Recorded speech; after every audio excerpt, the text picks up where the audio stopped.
Je m'appelle Larissa, j'ai 42 ans. Je suis comptable dans l'aide à domicile. Je suis maman de 3 enfants. Mon problème, c'est que je sentais que j'étais vraiment en surpoids. J'arrivais plus à m'habiller correctement. Regarder le miroir, c'était un peu difficile. Je me sentais essoufflée, un réel mal-être dans ma peau. Je me sentais pas moi-même. J'avais entamé des choses, mais jamais jusqu'au bout. Je vais perdre quelques kilos et puis après, je vais tous les reprendre. J'avais été Herbalife, régime hyperprotéiné, capsule qu'on vend en pharmacie. J'ai vu un message sur Facebook, des photos que je voyais et des témoignages. Je me suis dit, allez, je me lance. Je ne fais rien jusqu'à ce qu'on ait eu l'appel. Même là, j'étais encore en train d'hésiter. Est-ce qu'il ne tente rien à rien? Le fait d'être suivi, ça m'obligeait à faire les choses. J'appliquais bêtement ce que tu disais. Ça m'a appris à être disciplinée. En tant qu'Africaine, qui aime vraiment bien manger. Aujourd'hui, je me rends compte qu'il faut ajuster. Ce que moi, j'ai apprécié avec ton coaching, c'est qu'on avait droit à tout. On n'était pas privé de certaines choses. Si tu as mangé un bonbon ou deux, c'était pas dramatique. Je mange plus de sucreries. Ça m'a réconcilié avec le fait que le sucre, on peut s'en passer. Changer les habitudes alimentaires et c'est pas compliqué. Il faut s'y mettre. La plateforme est complète pour nous aider. Moi, je mangeais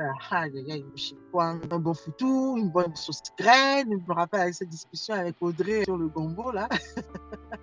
Le bon gombo chargé avec bon plat quali, tu manges ça, tu es assis, tu peux plus te lever. J'avais pas forcément cette logique de légumes qu'il faut tout le temps. J'ai appris avec toi que c'était pas bon et qu'on peut faire autrement. Même quand tu manges comme ça, tu es écœuré. Je me rappelle qu'une fois, je l'ai refait, j'étais pas bien. Moi, j'étais une constipée chronique et moi, je pensais que c'était fini, c'était comme ça. Au bout d'une semaine, je me suis rendu compte que j'avais un transit, mais waouh! Avant, je faisais beaucoup de sport, j'ai été une basketteuse dans mes heures de jeunesse et puis dès que j'ai eu mes enfants, j'ai tout arrêté, je faisais vraiment plus rien. Chacun connaît ses habitudes. Moi, je sais que je suis casanière. Me lever, m'habiller, prendre la voiture, aller à la salle de sport, non, je vais pas pouvoir. Je mets en place des choses à la maison. C'est faisable, c'est possible. La corde à sauter, les bouteilles d'eau, très tôt le matin. Sinon, pour moi, c'était fichu. Si j'avais passé 7 heures, 8 heures, je ne le faisais pas. Et ma motivation, c'était les enfants. Ils me réclament même des fois. On n'a pas fait le sport aujourd'hui. Quand on se met une bonne séance, je peux mettre une playlist qui dure 10 minutes. Quand je sors de là, je transpire, je vois qu'il y a quelque chose que j'ai fait. Je le fais régulièrement avec les enfants. Et ça a changé beaucoup de choses. Regarde ça, c'est une robe que j'aurais jamais portée. Hein. Mes bras étaient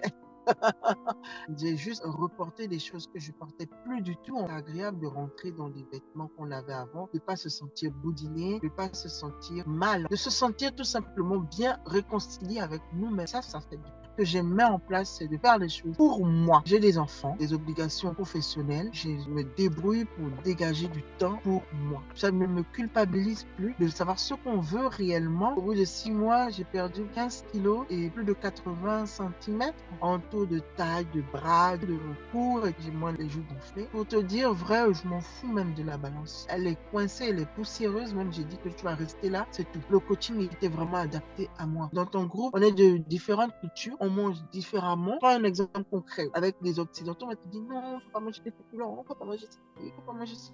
Alors, nos aliments sont souvent basés sur des féculents. Quelle est la proportion à prendre? Comment ajuster? Et ça, franchement, ça m'a plu. Je savais que je pouvais manger des choses de chez moi. C'est juste identifier ce que c'est. Ça, c'était vraiment le plus de ce coaching. Les workshops, on entend les autres témoignages, c'est un vrai booster. Ça permet d'avoir les expériences des autres, d'entendre aussi ce que d'autres vivent et de savoir que toi, tu peux lui apporter aussi. Je m'en rendais même pas compte. J'étais pas seule à vivre ça. Parce que des fois, on peut se culpabiliser. On faisait trop les choses pour plaire aux autres. J'avais le souci que les autres soient bien. Au moins, on verra après. Je peux pas donner le meilleur de moi-même si moi-même je suis pas bien. Je m'en suis réellement rendu compte en côtoyant les maisons de retraite où des gens qui ne peuvent même plus se lever pour leurs besoins primaires. J'ai rencontré une dame qui avait plus de 100 ans et moi je lui ai demandé qu'est-ce qu'elle faisait. Elle m'a dit j'ai préservé ma santé. Ça, c'est important. Si tu te poses des questions parce que tu ne vas pas bien avec toi-même, le poids de la maternité qui n'est toujours pas parti, non, il faut te lancer. Il faut y aller. Il vaut mieux faire le pas pour savoir ce qu'il y a devant. C'est une réelle transformation. J'avais un réel manque de confiance en moi. Mais aujourd'hui, je sais dire, toi, je veux pas de toi dans ma tête. Si tu franchis pas le pas, je peux pas savoir ce qu'il y a de l'autre côté. Never give up. Ne jamais abandonner. À bas les kilos, ça c'est réglé. Mais maintenant, c'est never give up. Ça, c'est dans ma tête. Ne jamais abandonner. Et vraiment, chapeau à toi parce que tu sais ajuster les mots pour. Je me dis des fois, ah, attention, nous, les femmes, on est souvent, comment il fait pour avoir le sourire? Je sais qu'on a des hauts et des bas, mais tu gardes le cap. Quand tu n'as pas de nos nouvelles, tu nous appelles, un petit coucou. Ça permet de se remettre en selle et repartir de plus belle. Merci, coach. Vraiment, merci. Ta bonne humeur, ton sourire tout le temps, il est communicatif. Merci de croire en nous. Quand nous ne croyons pas en nous-mêmes, toi, tu es là, tu crois que c'est possible.